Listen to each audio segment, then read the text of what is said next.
Alright guys, and welcome back to the Don's channel. I am the Donfather, and I hope that this upload's not going to be too late in the day for you to watch, as I would like you to be able to see it today. This is my first upload.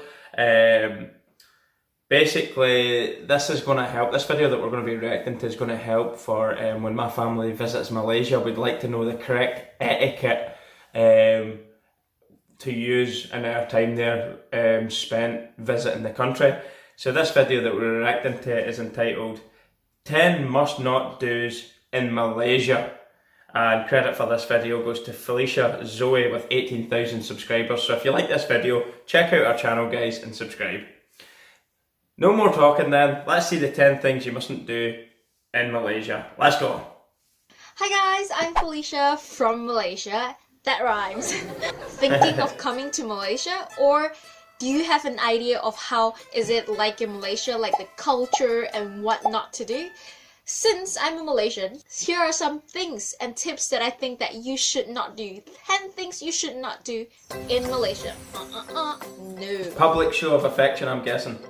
First thing when you come to Malaysia, you would realize that something is quite interesting. What is it? You would see this sign on the bus, on the train, or also on the back of the taxi. So, ta-da! This symbol. What does it mean? It means no kissing in public or too much excessively cuddling, because people would definitely stare at you.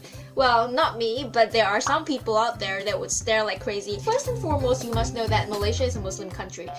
There are some rules or culture you must respect when you come to our country. Well, the people living in Malaysia are not just the Muslims Malay, but they're also the Chinese, where I am the Chinese Malaysians, and also the Indians, and plus our other indigenous people from Sabah, Sarawak, and so on. Second, if you ever invited to a Malay or Muslim house, or you have a Muslim business partner or Malay business partner, one thing you have to take note that this left hand is a no-no. It's really bad in like accepting gift or giving gifts, so it's always wiser to use the right hand. If you're invited to a house and they eat with hands, you would realize that they would also only use the right hand. They would not use the left hand. So if you ever use the left hand, that is so bad.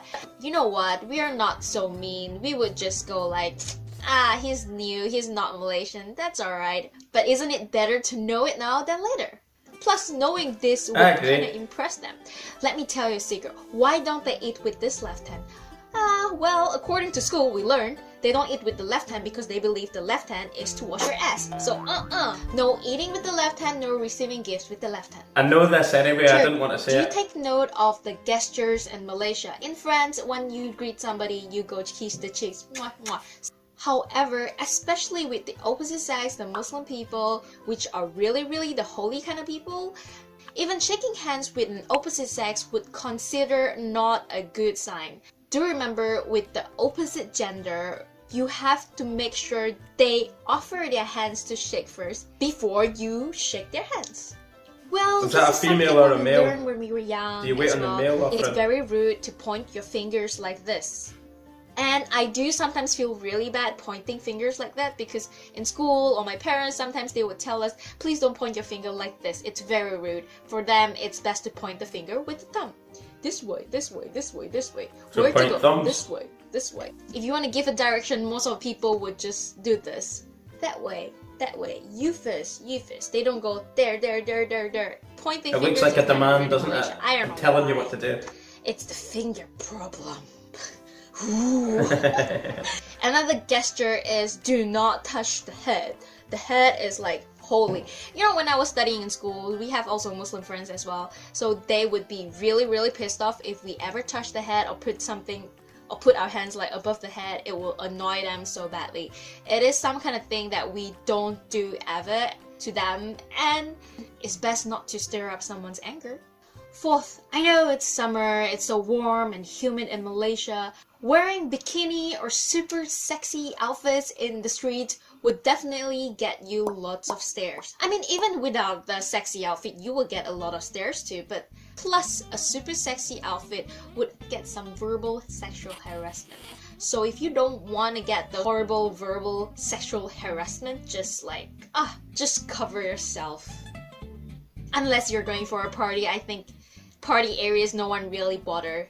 Malaysian beach is That makes really sense. gorgeous, so beautiful, but depending where you stay, if you're staying in a holiday resort which is full of super local people and during the super local holiday peak season, please do not wear a bikini or go topless sunbathing.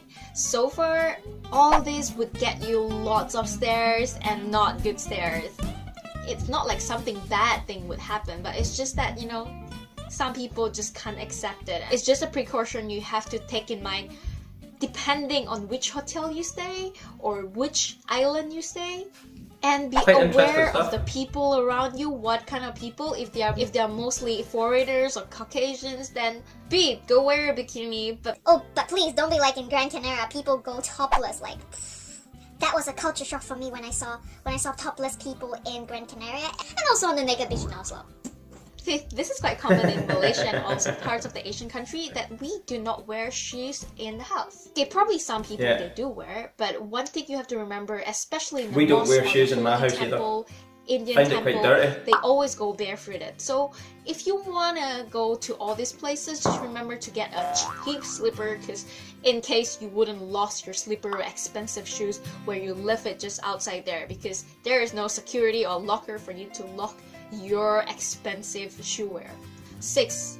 Do not accept taxi without any meters. In any case, taxi without meters that come to you and ask you for a certain amount of money, we Malaysians think those are touts. But to me, it's their job to follow the meter, and they're not doing that. And therefore, now we have Uber and GrabCar. So if you're smart with the phone ads and stuff, please do grab an Uber or GrabCar because unmetered taxi also can be dangerous. Plus, you might get cheated and you might pay extra more than the real original price that you're This is supposed good to pay. advice, actually. 7. Isn't it? If you're ever going visit to in the country. airport, rushing somewhere else for a bus trip or something, please do not underestimate the traffic in Malaysia.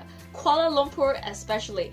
Unless you're in an amazing race or not. I think amazing race, if they come to Malaysia, most of them were stuck in the traffic jam so Probably bad that they would quicker to regret walk. coming to Malaysia. But just remember, bear in mind the rush hour during 5 to 7 and 8. Just ask around when's the rush hour and try to avoid the rush hour times. It's or not just rush go hour, it's rush early. hours. Because seriously, our traffic can be so bad you would just cry if you miss your plane. 8. Do not forget to bring your umbrella. If you ever see the weather forecast for Kuala Lumpur, every day is just like this cloud with thunderstorm and rain, but the fact that it might not rain, but still they always put this because it's always a chance of rain in Malaysia. Like a regardless tropical how. type of You know the thing about weather Europe, system. if the weather forecast say it is going to rain whole day, it is really going to rain whole day. But in Malaysia, we don't have a rain whole day kind of thing. It's sunny and then suddenly rain, and then sunny again. So our days are kind of interesting, and we actually never bother to really care about umbrellas, but we always bring umbrellas, 1, because of the sun, 2, because of the rain. So it helps. We don't want to get tan, and we don't want to get rain and get all wrinkly up. 9. Tissues! One thing I want to warn you about Malaysian toilets, our toilets might be not the cleanest toilets like in Japan. Rarely people use that much tissue. It's not because we're environmentally friendly, it's because we have the full resource of water and also the culture where they wash their hands with water and wash their ass with water. So if you go to toilets in Malaysia, you would find the immense of probability of having water sprayed in your ass but no tissues to wipe your ass. So do remember to bring tissues. Not only for that, for so many reasons. Dirty, cleaning some stuff, table, everything. Tissues is amazing. Wet tissues are even better. Bring it all, the tissues, or buy them here. Last but not least, 10. If you're Buy coming them, from probably I'm not Amsterdam gonna or carry them countries around with where me. it's quite okay and laden with drugs, please do leave all your drugs back home, because one thing about Malaysia, we are freaking strict with illegal drugs and any involvement in drugs, and there you go, a mandatory death sentence.